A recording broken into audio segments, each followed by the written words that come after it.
আমি আপনাদের প্রত্যেকের কাছে প্রার্থনা করছি। দেখা গেল দুই ভিন্ন রাজনৈতিক ছবি। চন্দ্রিমা ভট্টাচার্য বসে বসে মালা গুনছিলে আর তৃণমূলকে রেখে দিলে। শুরু হয়েছে আরো একটি ভোট পর্ব।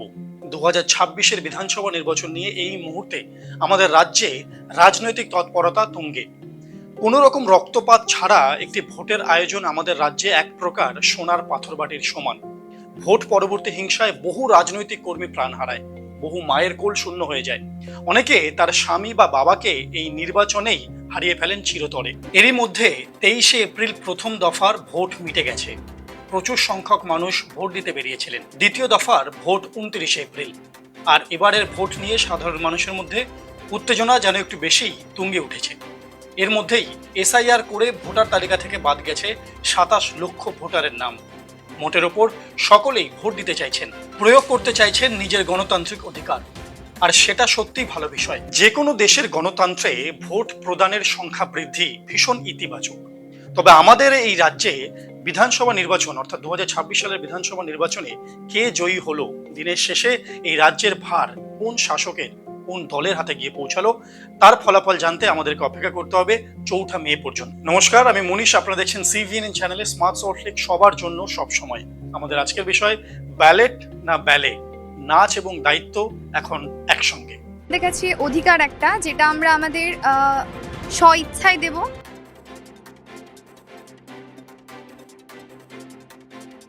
से देख पा रहा हूं कि कुछ लोग अभी भी सड़क के जो किनारे हैं वो यहां पर खड़े हुए हैं और उनको हटाने के लिए, उनको तितर बितर करने के लिए जो कोशिश है सुरक्षा बलों की वो।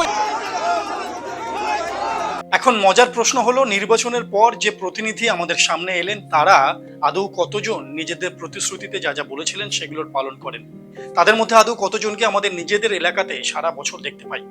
আবার একথাও সত্যি, অন্যদিকে এরকম বহু বিধায়ক আছেন যারা সারা বছর সাধারণ মানুষের বিভিন্ন রকমের সমস্যা মেটানোর জন্য তার এলাকায় কাজ করে চলেছেন।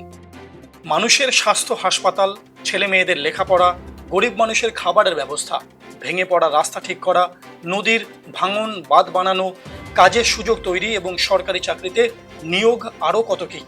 এগুলো সবার আগে দরকার। রাজনৈতিক নেতারা ভোটে জেতার জন্য যে পরিমাণ কাঠখড় পোড়ান তার বলার অপেক্ষা রাখে না। কিন্তু ক্ষমতা দখল করতে গিয়ে উন্নয়নের গল্প বলার থেকেও জোর দেন তারা হিন্দু মুসলমান আর জাতপাতের রাজনীতির ওপর। ভোট যত এগিয়ে আসে হিন্দু মুসলিমের তরজা আরও তীব্র হয়। সেই তীব্রতায় পুড়ছি আমরা, পুড়ছে আমাদের ভবিষ্যৎ। অথচ আমরা কেমন যেন নির্বিকার, অনেকেই অসহায়।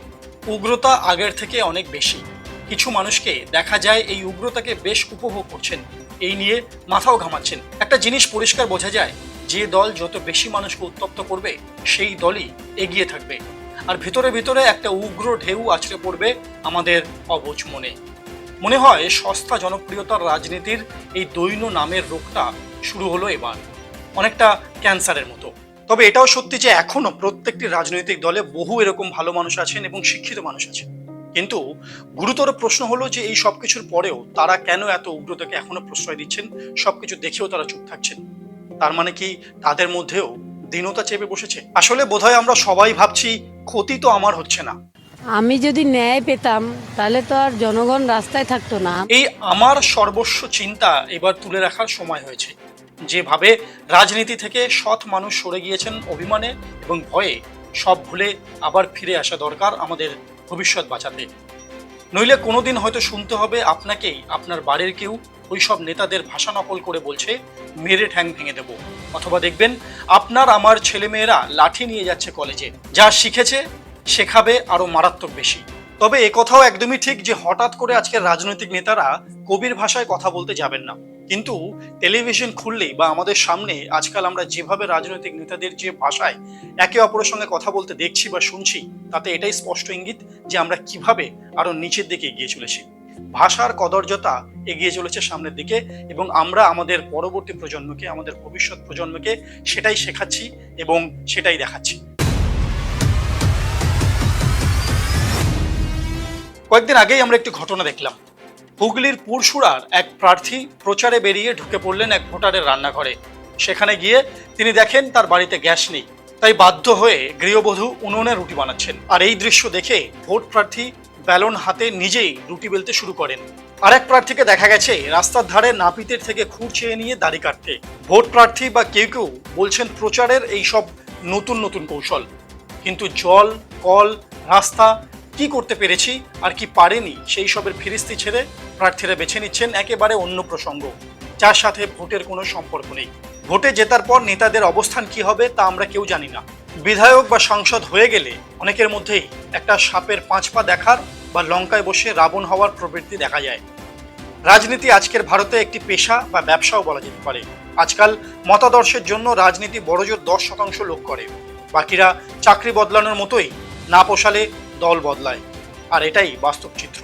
গত কয়েক দশকে আমাদের এই দেশে একটি মজার ঘটনা ঘটছে। তা হলো আমাদের রাজ্য সহ বিভিন্ন রাজ্যে আমরা দেখেছি নির্বাচনের পরপরই বহু প্রার্থী নিজের দল ছেড়ে অন্য কোনো দলে চলে যাচ্ছেন শুধুমাত্র সুবিধার্থে। এর ফলে কি হচ্ছে, যখনই কোনো প্রার্থী নিজের দল ছেড়ে চলে যাচ্ছেন তখন সেই এলাকার উন্নয়নের দায়িত্ব একেবারেই অপ্রাসঙ্গিক হয়ে পড়ছে।